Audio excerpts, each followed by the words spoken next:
নীলফামারীর ডিমলায় fuel card ছাড়া তেল না পেয়ে চরম ভোগান্তিতে পড়েছেন সাধারণ গ্রাহকরা। এর প্রতিবাদে তারা উপজেলা পরিষদ চত্বরে ভিড় করে।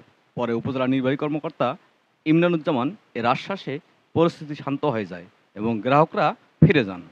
মঙ্গলবার উপজেলার বিভিন্ন এলাকা থেকে আসা মোটরসাইকেল চালকরা স্থানীয় ফিলিং স্টেশনে তেল নিতে গেলে ফুয়েল কার্ড না থাকায় তাদের তেল না দেওয়ায় এতে ক্ষুব্ধ হয়ে তারা দলবদ্ধভাবে উপজেলা পরিষদে গিয়ে অবস্থান নেন। ভুক্তভোগীরা জানান, ফুয়েল কাট করতে গিয়ে অনেকের গাড়ির কাগজপত্র না থাকায় কাট করতে পারছেন না, ফলে তারা তেল নিতে একটু হিমশিম খাচ্ছে। বিশেষ করে মোটরসাইকেল চালকদের মধ্যে ক্ষোভ বেশি দেখা যায়। পরিস্থিতির নিয়ন্ত্রণে ডিমলা উপজেলা নির্বাহী কর্মকর্তা ইমরানুজ্জামান, সহকারী কমিশনার ভূমি রওশন কবির এবং ডিমলা থানা পুলিশের অফিসার ইনচার্জ শওকত আলী সরকার উপজেলা চত্বরে এসে গ্রাহকদের সঙ্গে কথা বলেন। তারা দ্রুত সমস্যার সমাধান আশ্বাস দিলে গ্রাহকরা শান্ত হন এবং উপজেলা পরিষদ এলাকা ত্যাগ করেন। এ ঘটনায় এলাকা জুড়ে কিছু সময়ের জন্য উত্তেজনা তৈরি হলেও প্রশাসনের হস্তক্ষেপে পরিস্থিতি স্বাভাবিক হয়ে আসে। এই কাগজগুলো আমরা কাল থেকে ব্যবস্থা করব। কিন্তু আমার সকলের অনুরোধ,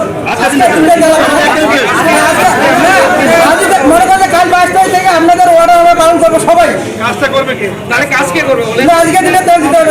কাজটা কি করবে বলে? কাজটা কি করবে? আর আমরা এখানে যারা আপনাদের সকলকে আপনাদের চাহিদা অনুযায়ী আমরা কিন্তু তেল দেওয়ার সর্বোচ্চ চেষ্টা করেছি এবং চেষ্টা করে যাচ্ছি। যেটা বললেন যে কালকে রাতেও রাত 4টা পর্যন্ত আমরা আবার তিস্তা ফিলিং স্টেশনে অনেক মানুষের সমাগম ঘটেছিল। সেখানেও আমরা সর্বোচ্চ ধৈর্য ধরে প্রত্যেকটা মানুষকে তেল বিতরণ করে তারপরে আমরা আমাদের বাসায় ফিরেছি। উদ্দেশ্য কিন্তু একটাই ছিল আমাদের, যে এই উপজেলা আইনশৃঙ্খলা পরিস্থিতি রক্ষা তথা সারা বাংলাদেশের আইনশৃঙ্খলা পরিস্থিতি রক্ষা করা। কারণ আমরা যারা কাজ করি, আমাদের কিন্তু মাননীয় আমাদের সরকারের যে নির্দেশনা, যে উপজেলা পর্যায়ে যে কাজটি আমরা করি, আমাদের যেন একটি লক্ষ্য উদ্দেশ্য থাকে যে আইন শৃঙ্খলা পরিস্থিতি কোনোভাবে যেন অবনতি না হয়। তো এরই ধারাবাহিকতায় কিন্তু আমাদের এই তেল বিতরণ কার্যক্রমটি চলমান ছিল, এখনও আছে। আপনারা সকলেই জানেন যে আমাদের নীলফামারী জেলায় যেটা সর্বশেষ সিদ্ধান্ত হয়েছে, আমাদের জেলা প্রশাসক পারেন, যেটা কিনা আমাদের সেন্ট্রাল আমাদের সরকারের সিদ্ধান্ত, যে আমাদের 23 তারিখ থেকে আমরা সমগ্র নীলফামারী জেলার 6টি উপজেলায় ফুয়েল কার্ডের মাধ্যমে আমরা তেল বিতরণ করব।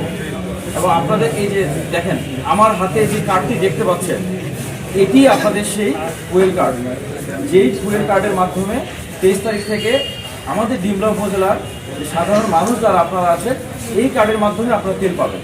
তো আজকে কয় তারিখ বলেন? 21 তারিখ। তাহলে আজকে আমাদের কালকে আমরা বিতরণ করেছি।